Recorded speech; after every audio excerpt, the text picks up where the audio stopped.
Hello ladies and gentlemen, welcome to today's 3 versus 3 ranked epic here, taking place on Tactical Takeover, the rating 1672, featuring many of the favourites here, as well at least 1 or 2 players making their debut on the channel.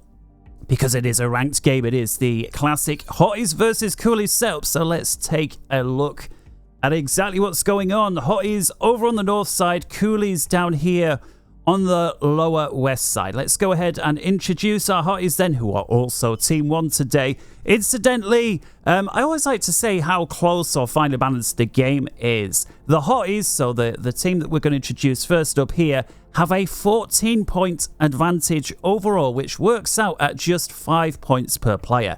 To give you an idea of how finely balanced that is, the totalizer between both Team 1 and Team 2 is in excess of 10,000 points.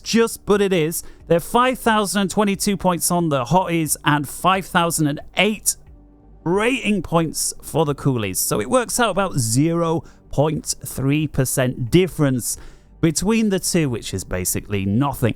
We'll have to see if it is enough to make a difference on today's game, but for now, let's go ahead and start introducing our players. I realized the music was a little bit loud last time, so I'm going to tone it down for this one. So let's go ahead and start our introductions. So I think that for the first time, that we've had this player on the channel is naSimka, 1759 here in orange, going as UEF. First land, looks like he's working on second air as well. Moving to his north over here in Ferrari red, we've got our first Cybran is eXxited, 1842, the highest rated player on his team today, going first land. eXxited does feature a lot. I think he plays just about more games than anybody else on FAF. Perhaps you'd like to confirm. I believe he started on the one of the Patreon games recently, and I did a stat on him. I think it was eXxited, and he played over 10,000 games in total, which is kind of mad, right? In the rear wing gear then is Ferdn, 1416, yet another Cybran going burgundy red, first land, second air. We'll take a little look at the map in a minute, seeing it is Neuroxis. Meanwhile, down here on what I guess you could almost call a forward slot, although it's a very much landlocked, we have Kampfkeks 500. I like Kampfkeks. Translates roughly as combat cookie for those unfamiliar with the German. But Kampfkeks, I don't know, it sounds pretty cool. Either way, he is Seraphim, 1684 on the rating, going first land and pushing out very quickly. In rear wing gear then for the Coolies, we have Azuros, going first and second air, also Seraphim. Azuros at 1967 is not just the highest for his team, but the highest rated player overall, just a few points shy of the coveted 2K Uber Pro rating. And then last but not least, in electric blue, we have BabeI going first land, second air, third land. He's also as a Cybran, 1371 on the rating. And so, yeah, Cybrans featuring on both teams. Nobody has an Aeon anywhere, so this would be a game for me. And one of the teams, the north side with the UEF appendage to the Cybran, the lower team with the Seraphim and the Cybran. Right, with that 3 minutes 30 seconds, we've got some raids over here. Beautiful bomb and a very nice Megmarine. It's not often you see a player rushing both, but naSimka at 3 minutes 40 has a Megmarine and a bomber on the far side of the map, and both of which picked off respected engineers. There's a third one here, so this is a fantastic early opening from naSimka versus Azuros. naSimka, who is almost 200 points behind. So yeah, that, if not already, will tell Azuros and now Kampfkeks as well, you best start focusing on things. 4 kills so far for this bomber. Bit of a hover bomb. Oh, it's going to be very close, but doesn't get the final bomb away and is finally shot down. Another beautiful placed bomb here picks off all the engineers. Somehow the bomber lives despite flying right over a Tech 1 anti-air. I can only assume that's due to the vet, but it swings back round. Mission is complete. Well, you're not going to destroy that. Well, it comes fairly close. One more well-placed bomb, and that will take that one anti-air gun out. Beautiful opening from naSimka. Yeah, so taking a quick look at the map then. First off, if we zoom out, we can see I get my little trusty ruler on display. It is a 15 by 15. And if we take a look at ecos overall, well, there's not very much left because I've been babbling on for the last 5 minutes. We see there's still 10,500 mass reclaim on the screen. Of course, some of that will be the destroyed units, but I suspect most of it will still be rocks like this that haven't yet been reclaimed. So nothing major that I can see. We've just got a variety of different sized rocks. And again, yeah, the map as I see it is very much landlocked. We see here these lots of basically cliff walls that, you know, can't be reclaimed to gain access. And so, you know, lots of narrow passages. And I would think it makes the northern lake, let's call it, very important to control due to the, you know, he who controls the lake will also control the entrance areas. Let's say it like that. Focusing down here, some minor early engagements still taking place. 6 minutes, very even still on the air with 2 versus 2. eXxited, the first one to reinforce, makes it a 3 versus 2. And a couple of bad turns there from Azuros, and an outnumbered interceptor means that has gone eXxited's way. And yeah, being a mirror through the diagonals, this right here would be, you know, side versus side. You see, this time both players are still on their side, let's call it. Although eXxited's certainly the more forward and sending reinforcements in all the time.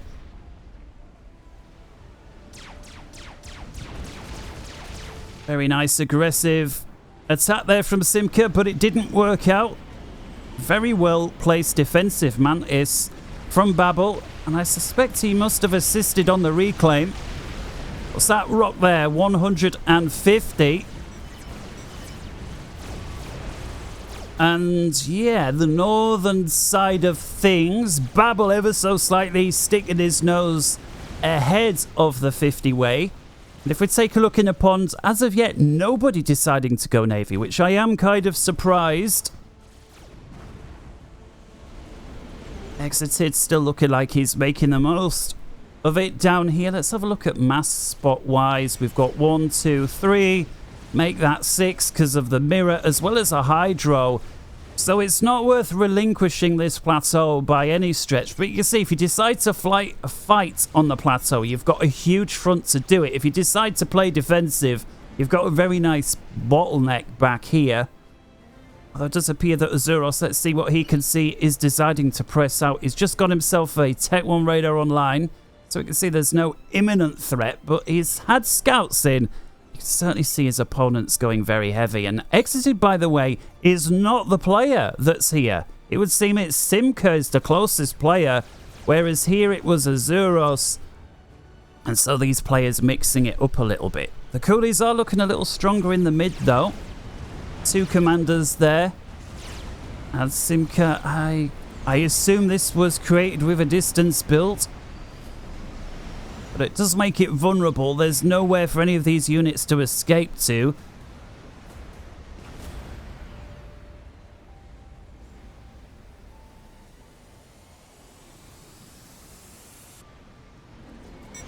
Bombing run over here from eXxited. And an attack move here. This is a great order. Because it's very easy to set up an attack move like that. And you can see how the units just split off and go after the first thing that they see, and this is going to force a response from Azuros. He sends it. Well, this is enough interceptors, but that's at least 1 mass point down. There goes the second, as well as the 2 engineers, and all of that for 4 bombers, as well as the response. It was well worth it, in my opinion. eXxited now deciding to tangle. I'm not sure he's got enough interceptors. Well, he certainly does if Camp Kicks comes home, leaving just the 2 from Azuros. We've also gotten the drop on the cards here from eXxited. The first hyper-aggressive move, let's call it, going deep into your opponent's side of things. I'm not seeing very much here from the coolies to stop it. We've got a few engineers, but that's all.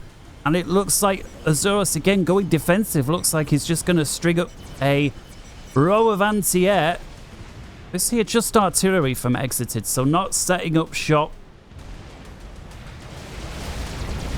to see how those do. Perhaps a bit of a distraction technique over here from eXxited, trying to buy himself as much time as possible before the bombers can come and deal with the artillery. It looks like eXxited's going to finish up here. Gets another mass point. You see, this engineer's been rebuilding. They're going to go down surely. Perhaps eXxited unaware that there is an engineer here, or he may be now.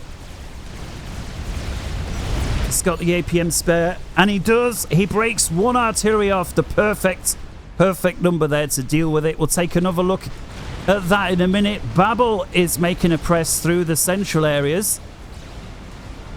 Does have the gun and stealth, and this is where Simka's got to be so careful. But you know, with just 3 factories able to reproduce or reinforce, should I reproduce? Simka there, and this is a sign that the player knows it's lost. He has paused his factories,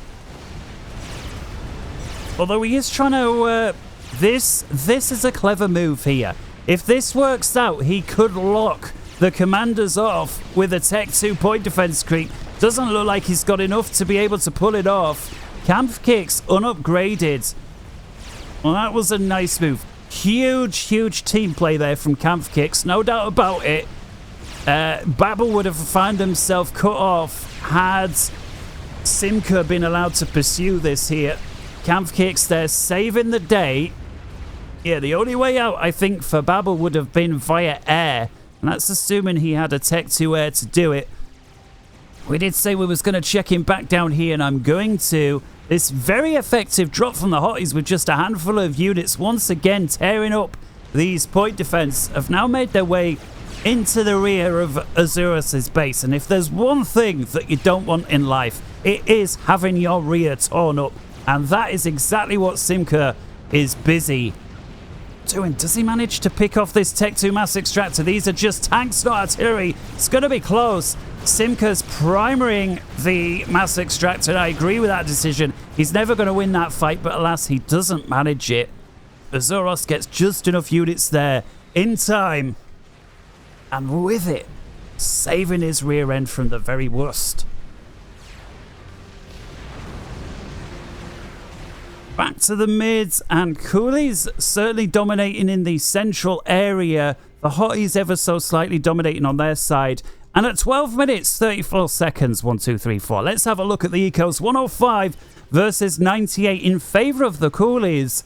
And that works out roughly 8% advantage then. So these guys down here, so far totalizing slightly more mass than their opponents. And I reckon, despite losing these mass points, they were only at the Tech 1 stage. The reclaim generated from all the action has obviously gone the Coolies' way, and that may have accounted for some of that. This time it's BabeI's turn to be annoying and harass with some Tech 1 bombers going after... yeah, I thought they were going after the commander, but for some reason the bombs didn't go away. Could be owing to the stealth capabilities there. eXxited continuing to put pressure on over here, and Azuros just looks like he's been on the back foot the whole time on this particular plateau. No doubt distracted by some of the attacks here. And this time, again, the Coolies, they've got to be careful. They've got 2 commanders here. They don't want to get cut off. The Hotties, looks like they were thinking about it. Look at it. Shielded up Tech 2 PD creep. And again, this time, BabeI's turn to get there first. And it's putting down Tech 1 point defense, which is interesting. There's no way that can counter the Tech 2 point defense, but it does give them something else to shoot at for a bit, and with it buy the commanders a little bit of time. And it looks like Camp Kicks coming over here. He may be thinking about a transport, but he's got to be careful. Enemy now has ASF in the area. It was a drop there that was just picked up in the nick of time thanks to Azuros and his ASF. And we've now got ACU on ACU action. Let's have a little look.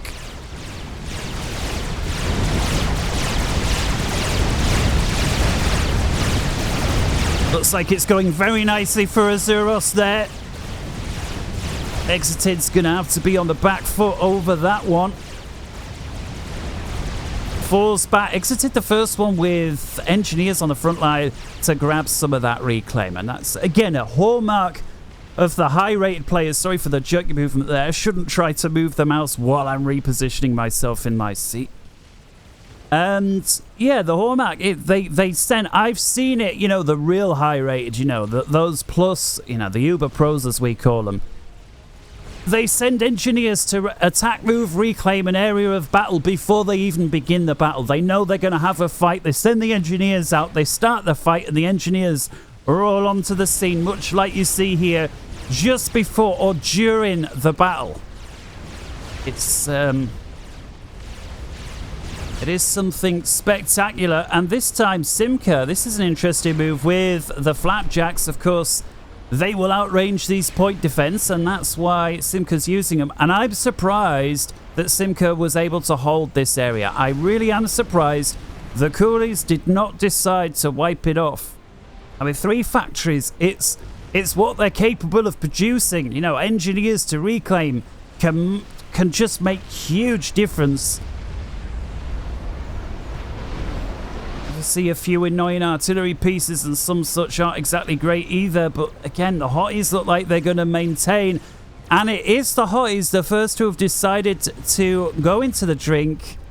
Ferdn there with a solitary sub, and that's on a coastline patrol. I reckon that's a denial technique. We've got so many engineers here from Ferdn. I can only assume these are gathering up, ready to assist. And Ferdn, realizing he's got control of the Navy, is the first to go for a Tech 2 upgrade here.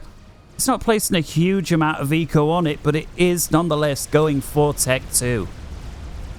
A very nasty drop here from a brick. 16 kills so far, and nothing more than spam and jesters to stop it. I thought he was going to try and finish off the Tech 2, but he elects to go for the spam. 23 kills. And it does look like the spam will eventually finish the brick off. The brick then goes for another Tech 2, but it's going to be a little bit too late. But still, 20-odd units killed together with the mass point. That was well worth it. Look at this TAC missile one. 3 kills so far. A stroke of genius there from BabeI. Waits until he has enough missiles in the clip before giving the game away. Actually going for the Tech 2 Naval HQ. Almost destroys it there. If he gets another one on target quick, it will take it out.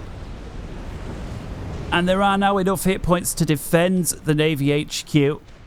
Just wonder, did Ferdin realize? Well, he can't see that there is a TAC missile base there, but he must have realized a load of stuff just got destroyed.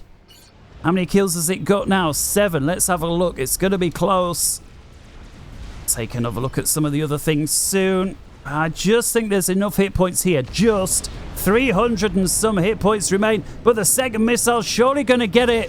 And it does. It's a beautiful strike. The Tech 2 HQ taken out there without a single ship being built. More TAC missiles coming in. Taking out Tech 2 mass points. This has been one of the most effective TAC missile launches I've ever seen. Look at that. 12 kills. Almost 7,000 mass to its name. It's a 5-star TML. Has now been identified. Ferdin finally sends a scout in the area. Realizes, oh my goodness, there is absolutely nothing defending this. Not a solitary unit.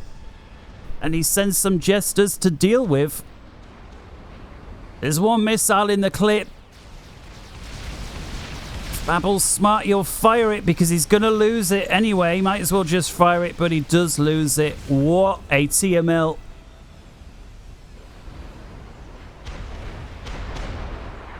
Taking a quick look elsewhere, slightly stabilized, but again, it looks very much similar to what it did about 10 minutes ago. eXxited dominating the plateau. Azuros there bottling up the passageway, although the Hotties now somewhat in control of the central area. It's only just, but they are. And again, a beautifully placed Flapjack. Just one. Just enough to be annoying, not enough to initiate a big aggressive response.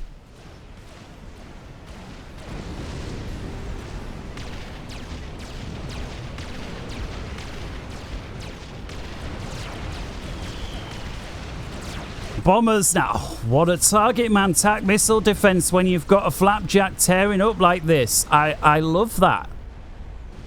Brilliant. We've got a transport here. Is ferrying, what's the individual Tech 3 units into the central plateau.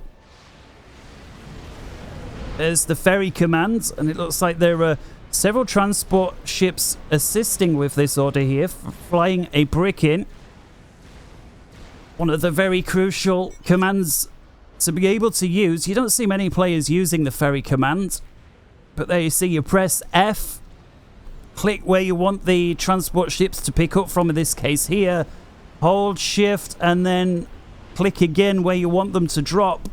And then if you set your factories to send units towards the drop point, so you just right click there, they will automatically send everything over there as soon as they're ready. Look at this. He's actually got himself a trebuchet, and look at how much damage these flapjacks, of course. This is a 3-star flapjack, the weakest or one of the weakest units in the game if we discount Tech 1 scouts. Completely unescorted, and it's just having its way. It's taking a trebuchet to finish it off. And it gets a one last missile off there before the bouncers having a go at it. And I just wonder, does the missile... It goes after the factory. If it had gone after the engineer, it would have got it. And there we go. And so the coolies, it's a very interesting dynamic of a game, this one. 21 minutes. Let's take another look at the totalizers. What, 323 versus 319. That is so close. We're talking 1, maybe 1.5%. Still favoring Team 2, but it's incredibly tight. It's about as tight as the scores. And that's to be no surprise.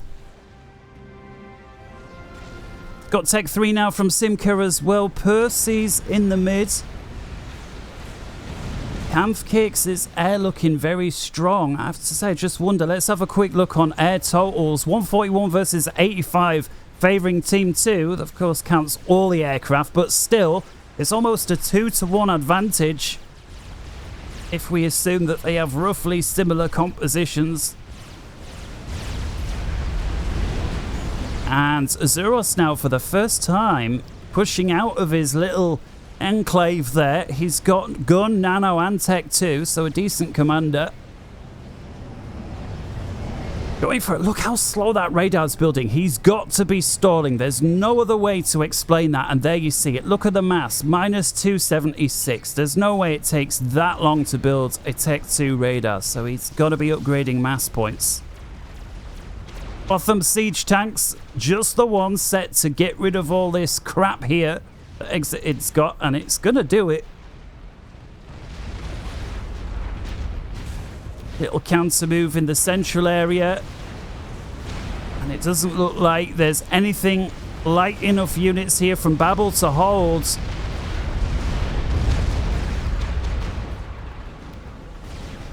Beautiful move from Simka. I gotta say, this map does lend itself to a complete lack of spam due to these, very narrow passageways. Spam is great if you can spread out, but the map prevents it. You've got one narrow access point here, choke point, the same here, and that's it. The rest of it is either C or drops only.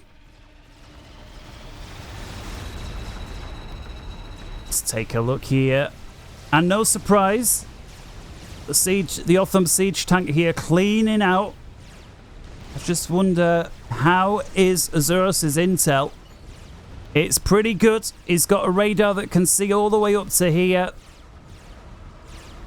Commander? The real threat here, from Azuros' point of view, is either a surprise experimental, and at 23:45, it's a little early, unless your opponent's been doing nothing at all, and of course he knows he's been doing anything but.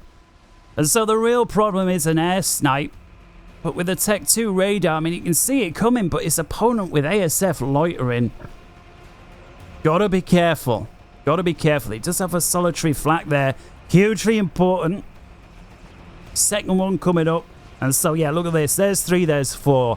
And so, yeah, Azuros is a 1967. He says, I know air is the weak spot. And I already thought of sending flak there before you mentioned it.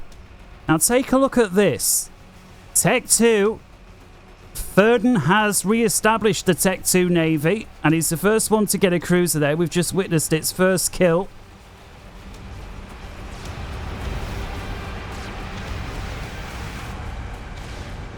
And a very well-positioned army here in the mid. I'm just going to pick up the pace ever so slightly because it feels like a little bit of a very methodical move here from the Hotties, but we've witnessed a big change. The Hotties now completely dominating the central area. However, the Coolies having made the move on the other plateau. So a bit of a reversal there.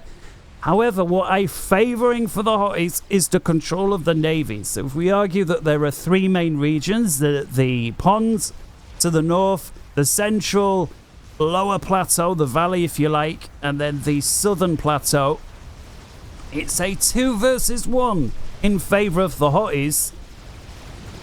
Azuros now breaking through down here, which perhaps wipes out that advantage.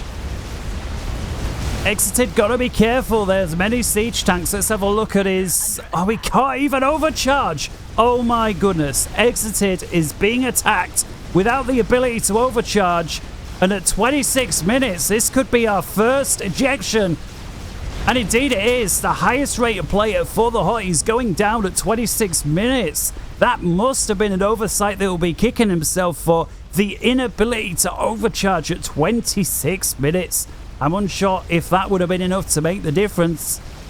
Perhaps you can let us know in the comments section what you think. But with it, the attack here from Azuros does peter out, but I suspect he won't care, having taken out the strongest player. It's always something to be said for, is it worth taking out the lower rated players on a team? You know, and we can argue that one all day. I guess there's depends is the crucial one, but I can think of precious few examples where it does not pay to take out the strongest opponent. Look at this very nice attack here from Simka. Shielded up with a mixture of artillery pieces, purses, shields, flak, trebuchets. We've got spearheads here, as well as the Tech 2 flapjacks. It's rarely you see a player mix so many units together when the total number of units isn't very many. It's even building static defenses as well. If we take a look over here, the Navy continues to press up against Babel's base. Babel, the first one with a real expensive experimental here, the Megalith. I'm unsure if that's the first one we've seen. Certainly we have a cheaper experimental here. Actually, it's not that much cheaper, is it, Fat Boy? From Simka, and of course, does now have the ability to build units while it's on the move. For those people unsure of how that works, do check out my video a week or two ago about the updates in Supreme Commander. Shows how to build units while on the move. Hint, you just click somewhere near the back. There's like a secret bit near the back. And it was a way around that ability. Oh, hell, look at the spearheads just shreds. That attack missile defense there belonging to Kampfkicks. 2 of them. Megalith here with its second kill. Now 4 shredded up. And I'm just wondering, what have the Hotties to stop this? They've got a Navy. They have one Fat Boy under control of Simcat. Well, you've got to get the Fat Boy in maximum range. Take a look at the Fat Boy. There we see where its range is up to that point. So that's basically, that's it. That's where you want to keep the Fat Boy. Now, you don't want to get the Fat Boy closer. You don't want to let the Megalith be able to shoot at the Fat Boy. And so far, the Coolies have not yet identified that this is an experimental. I'm unsure if those tire tracks share, or if that's perhaps just thanks to the some sort of minor glitch in the replay software.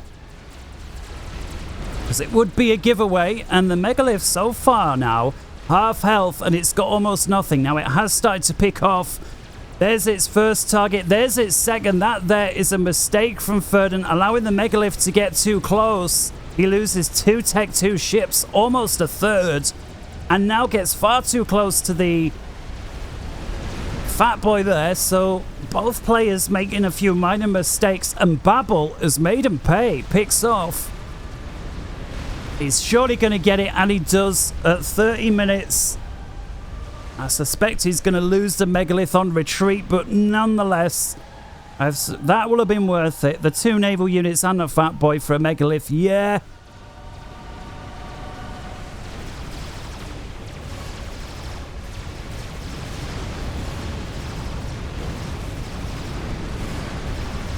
Oh, that's not a good place to park your ASF over all that flak. This is a very interesting move. We've got a Tech 3 strategic sub here, and it's got 1 kill so far. That can only be due to this TAC missile, but when I was looking at this game, checking it didn't have a desync, I saw this. I was watching it full speed, and what I noticed was, look at the range of the TAC missile ability of this sub. Look how far it can shoot, and I realize there's other things going on, but look at the range of these missiles. I'm sure that's had a buff. I realize somebody's screaming, stop going on about the range of the sub while there's a chicken. Very nice move here from Simka. Gets behind the chicken. Unfortunately, then targets at the least appropriate units. But Simka here with enough units to get with these purses, this will stop the chicken and cut it down dead. The only question is, how many units can the chicken take with it? And I agree with the decision there from Kampfkicks to try and bring it back. You're going to lose anyway. And alas, he doesn't get very far. Now a second nuclear sub from Ferdn. Look at it. And look at the damage these things cause. Let's have a look here. Let's see. Both of these are full health Tech 3 mass extractors. Well, look at that. 2,000 damage plus the splash. In comes another one. Look, that is very, very deadly. So, huge wave of Notha bombers, fighter bombers there going after the Navy. Is he going to stick around to finish off the destroyer? There's just 250 hit points remain where it matters not. The megalith has done it. I'd say I'm absolutely blown away by how much damage these subs are causing. Look how far away they are. Tell me the range hasn't basically been doubled and the damage output has basically been doubled. I mean, look at how it's tearing up these Tech 3. And as best I can tell, the coolies have no idea what's causing the damage. Here we go. Bang. That's basically as deadly as a strat bomb. First nuke out, 34 minutes.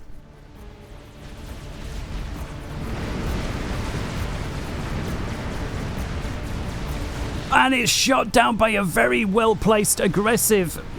I can't believe how quick Simka was able to get that nuke online, that anti-nuke, should I say. Very well placed. And Ferdn, and thank his lucky stars there, as best I... Oh, he does have... Oh, there comes the second. But Ferdn has one as well. And so this will be 2 nukes in about as many seconds. We've got a huge fighter bomber run going after a couple of fat boys.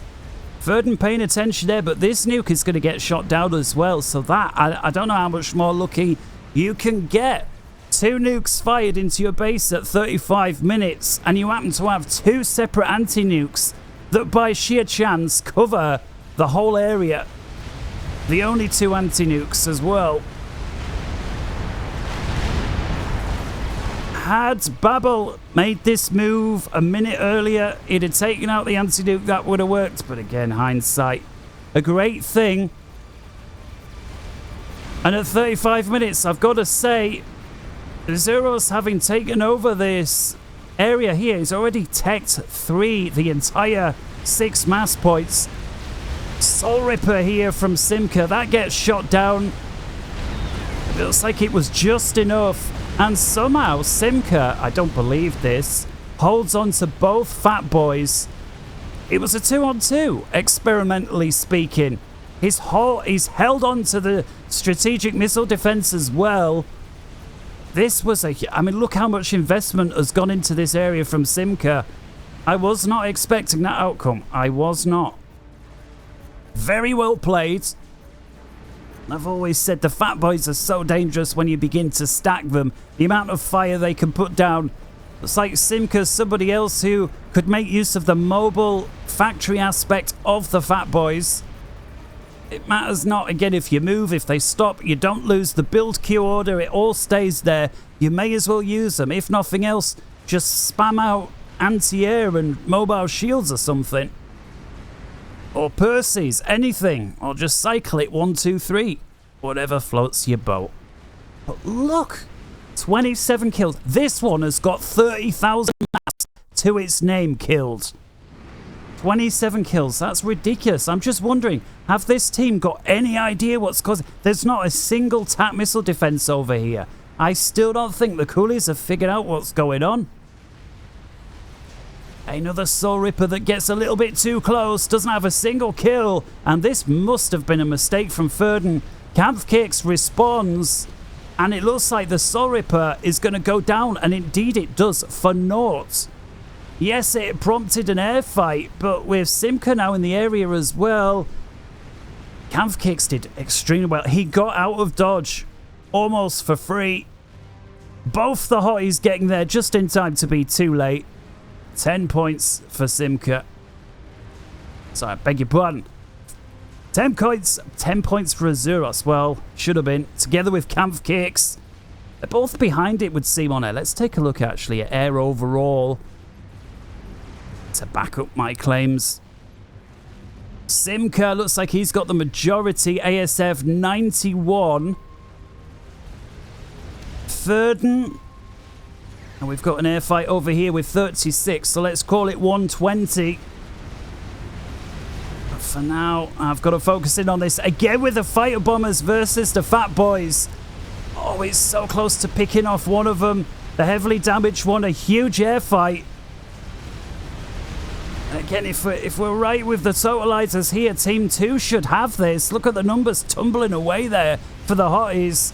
But they're causing untold amount of damage. Look at these Titans. 10 kills, 9. 20 kills between them. And there's almost nothing to stop them. Well, it's almost nothing. There is Babel here. He's going to have to get overcharging. Don't say it's another commander that doesn't have the ability to overcharge. Look how aggressive these Titans are. And so far, doing very well. We're also seeing some long-range artillery now. Who is this?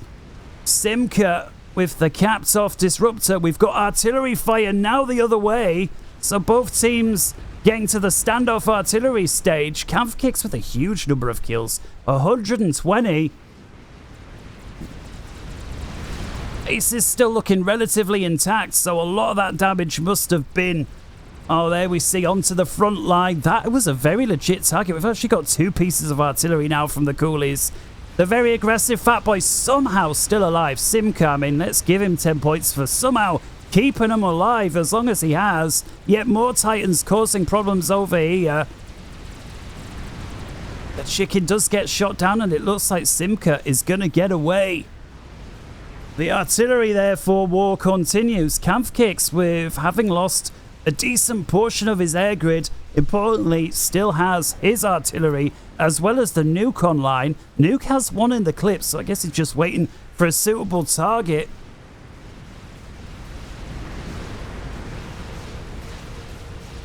And the Plan B missile subs still making and paying dividends. Oh, look at this.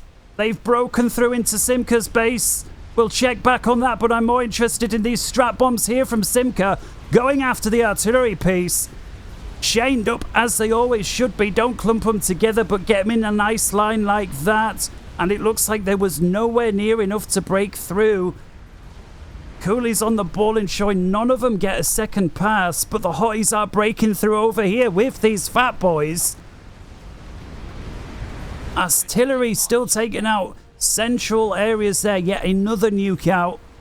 This is a defensive nuke from Camp Kicks. Look at the fat boys. Simka really on the ball on this one. 4 or 5 Percies are scoring the fat boys. They get taken out, but importantly for the hotties, both of the fat boys are still online. If you are enjoying the game, do ring the dinger. I'm not seeing an awful lot here to deal with these fat boys, but look how much long-range fire the coolies are putting out. There, spam the bombers. This fat boy gets a little bit too close to these Tech 2-point defenses. And once again, Simka, oh, is he going to get it out of the range? Just with 1,000 hit points left. And the fat boys are tearing Camp Kicks his main base up. Surely, go on, surely the artillery. Oh, it's a defensive nuke. There goes the artillery piece. Camp Kicks with a point-blank defensive nuke versus two fatties that have almost 300 kills. That right there was one of the best defensive nukes I think I've ever seen on the channel. And now, once we take that out, those two fat boys, you just think, what have the hotties now got? Yes, a couple of megalith pushing over here. They're against chickens, but they're against multiple pieces of Tech 3 static standoff fire. Two of them still online. Of course, the third one was taken out by the fat boys. Another fatty here from Simka with almost 50 kills. And I'm not sure what Azuros is doing. The air that he's sending is not going anywhere. It's just shredding or being shredded by these artillery pieces.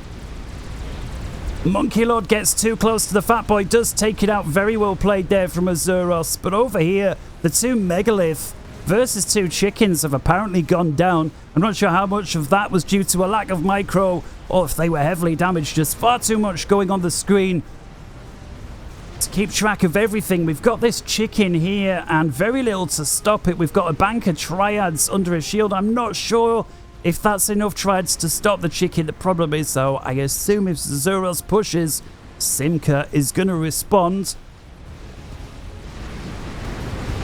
Again with these annoying little titans trying to run rings round the flank there. And how many kills now? 34. This sub with 38,000 mass. This one 43 kills with 36,000 mass. So these two have really paid for themselves, and I'm still surprised at the complete lack of TAC missile defense. Like, where is the TAC missile defense from the coolies? Has nobody noticed what is going on? And a huge strap bomb rush again, or strap bomb run. This time going for the nuke launcher. That is a beautifully chained attack. And this time they take out not just the Tech 3 artillery piece, but also the nuke launcher. And there's so much extra damage on there. I don't think that Azuros is going to be building that anytime soon. Somehow the artillery wreckage survives. The nuke wreck does not. Simka taken out by Azuros. I can only assume the artillery piece, well, there we see it, was already in the air. We see a combined standoff artillery effort there from the coolies. And with it, Simka's taken out. It's a 3 versus 1 in favor of the coolies. Ferdn is the weakest player on his team, and he's the only one left.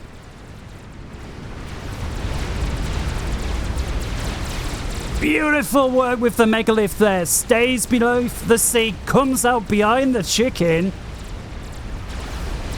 And I don't think Azuros' chicken is long for this world. Who wouldn't like a fried chicken by the beach? Now it's megalith versus Monkey Lord. Surely the megalith's going to win. And the damage put out by the Iron Storm is surely going to inflict 50-50 damage, assuming the laws of chance are in favor, and they are. Ferdn gets a 2-for-1 and keeps his experimental online. Ferdn once again returning artillery of his own. Let's have a quick look. We've got the disruptor over here. It is not capped off, but it is shielded up. And a lot of damage sporadically spread out in the bases, as you'd expect for a team that's been on the receiving end of Tech 3 artillery for quite some time. The disruptor over here with 118 kills. Of course, the disruptor, or the equivalent for the Seraphim faction, was taken out twice for Azuros. I wonder if he builds it a third time. But if we look elsewhere, that is the status of the game. And finally, somebody said, hey, you might want to build a TAC missile defense. When you've got Tech 3 artillery, you've got numerous nuke defenses. Oh my goodness. Oh my goodness. That right there was the artillery piece that took out so much build capacity together with the nuke. BabeI working on a cloaking device has paused it. And at this moment in time, let's take another look at the ecos. 2.5 million versus 2.4 in favor of the hotties. And so a minor advantage for the player up top, at least economically speaking. Azuros still looking very in control on the entire south part of the map. Ferdn is once again testing the central region, has been in control of the lake. As soon as he decided to put his toe in the water, he's been in control of it. There's been zero contest for that the entire time, with the exception of a megalith that, you know, passed through briefly. 2 megaliths now from Ferdn pressing into the coolies, half of the base, and the megaliths looks like they're completely surrounded.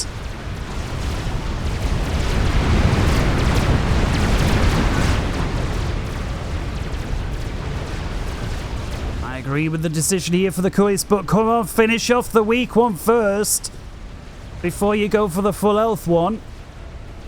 Even a megalith with 0.1% health still puts out 100% of the damage, so you got to finish it off. And looks like now the decision has been made. This megalith with 86,000 mass killed to its name does now run into a chicken. I don't think it's going to get much more. There we go. Quick review then elsewhere. Numerous static artillery pieces landing in the back of Ferdn's base. And we've got another nuke out. Once again, a defensive nuke from Kampfkicks. And I suspect it's another point blank. He's going to get it. Wow. 2 defensive nukes, both of which, no doubt in large part, helping to save his team. Kampfkicks. Well, here we are then. At 52 minutes, you know how I like to ask, who do you think's going to win? It's a 3 versus 1 favouring the coolies, but Ferdn does have a 5% advantage or so, economically speaking. Nice scouting run there from Azuros, somebody else who's certainly bound the split move. The new command with the latest updates allows you very easily to split units up. Previously, you would have to have given 4 separate waypoints to 4 different groups of units to pull that move off. And again, a nicely placed Fat Boy. And another megalith here from Ferdn. Unfortunately, if I focus on the outcome of the standoff artillery, we'll never look at anything else. But what I do want to look at is a dual nuke. Ferdn having switched gears here with these nuclear subs so long. They've just been working on attack missile defenses, but both of them are going to connect. Kampfkicks has nothing to stop it. 1 nuke would have sufficed. We also have an experimental bomber here from Azuros. I wonder what is he waiting for to use it. And Kampfkicks, I mean, credit to him. He's still alive. He managed to get out the area. He's been on so much receiving end of the fire, but man, has he put out a lot of fire. Ferdn now with what looks like a nice ball of ASF there. 153 ASF to the hotties. And yeah, that's a 2-to-1 advantage. Looks like the coolies there, as we took a look at the team view, were considering a vote on capitulation. That would require 2 of them to agree. Alas, it did not pass, so 2 of the 3 players on the coolies are still convinced that they can win this. A third is not. I just wonder, I wonder what's he waiting for here? Perhaps realizing, well, if I don't have air dominance, it's going to be a one-hit wonder, so I may as well wait. Who knows? Another megalith there from Ferdn. Picks off the chicken, the Ion Storm. Well, he just managed to get out dodge, but it runs into another megalith here from Azuros.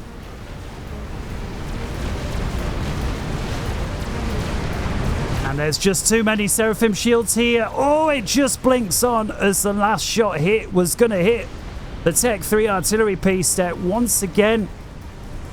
The coolies get a centrally placed piece of artillery. I think that's been destroyed for the third time. What's this? Camp kicks, flying himself into... I don't know where he's going. It's a lot of enemy ASF. Does Ferdn see him? Well, he's got no idea what it is. Oh, what's he doing? This has got to be a suicide run. How many ASF can I take with me? And it's not enough. I understand why the decision. No doubt trying to free up some of the sky so the experimental bomber can be used. And there it goes. Versus 3 Fat Boys. The first bomb does take out the most heavily damaged Fat Boy. Ferdn now moving in with his ASF. I wonder if he's just going to take it out at all costs or what. Got another attack over here. A few purses versus the chicken. The chicken's going to get... And yet, Ferdn's absolutely determined to take out the experimental bomber and is forced into an engagement. I wonder if he lost the position of the experimental bomber and is now fighting over the enemy's air defenses. We know Ferdn had more ASF, but fighting over the enemy's strong point and what were perhaps not the best moves in the world. The coolies have got air control, and look at this. Babel's come out of main base with a fully stealthed up, cloaked up Mazer. And for now, Ferdn has got no ability to pick this guy up. This is what Ferdn sees. A laser just coming out of the ether. Back to global view. Ferdn absolutely requires Tech 3 spy plane in the area. A beautiful bomb once again for the experimental bomber. Ferdn is now getting some air in the area, but he needs the spy planes. And here, with the arrival of the spy planes, he detects the enemy commander. More spy planes, more detection, and with it, Babel is surely not long for this world. He's right in the middle of multiple experimental units. All of them have taken their wrath out on him. And with it, 57 minutes, 57 seconds.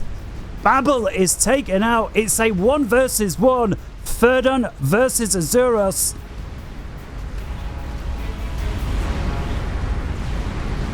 Come on, if you haven't already, just hit like. Go on, do it for me. And I know most of you are thinking, no, I'm not going to press it. I don't care how many times you ask, I'm not going to press it. Beautiful pick up here from Ferdn. We know he's behind on air and he picks off the experimental bomber. Once again, Azuros getting there just in time to be too late.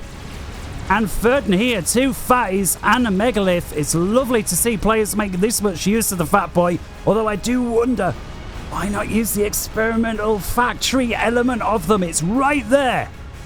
I can only assume that some players are not aware yet that you can use it while the Fat Boy's on the move. Got here a Scathis underway from Azuros. It's just over 50%. Ferdn, what appears to be complete air dominance, once again flying over the main base. But I reckon Azuros has got more ASF, providing we get stuck in. There's a lot of spy planes there. Always get nervous when the opponent is, he's happy to throw away thousands of mass worth of spy planes. Gotta think, what are they up to? Megalith continues to press here. 2 more Megalith in reserve. We've got a couple of Fat Boys putting down long-range barrage fire. The leading Megalith very heavily damaged. And we're 2-1, and there we go, 1 hour. We're at the mark of epicosity just as the leading Megalith dies. Azuros still holding this flank, but with 4 more experimentals on the line now. Just starting to think, is this tipping Ferdn's way? The hotties are starting to look like they're going to win. I have to say it. I'm sure someone's saying, yeah, it looked like half an hour ago, mate. What do you mean started? 2 megaliths, one of the Fat Boys down, another one back here. So again, it's still 4, though 2 megalith taking the lead. Where's Azuros? He's here. Seraphit, he's going for the teleporter. He's Tech 3. More like a move of desperation here. The problem is for Azuros, he won't have that much. Now look at the state of his energy. It's not much at all. And most, if not all, of his energy income is here. I mean, for goodness sake, give up on the Scathis, man. It's not happening.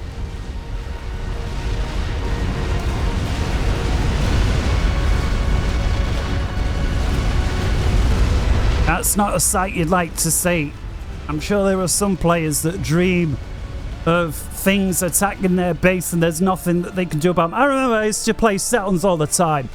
I used to dream that impossible things happened, and Azuros is somebody else who thinks it's impossible. He was going for the teleporter upgrade, realized he's got no energy left to do it, and with it capitulates. 1 hour, 1 minute and 54 seconds. We have the end of the game. Ladies and gentlemen, I do hope you enjoyed that game very much. Supreme Commanders, Support Commanders, thank you very much for helping to support what I do. I hope you enjoyed the game.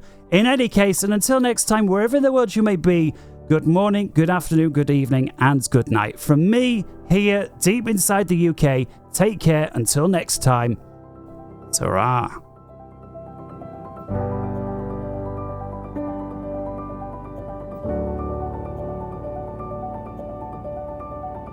See ya.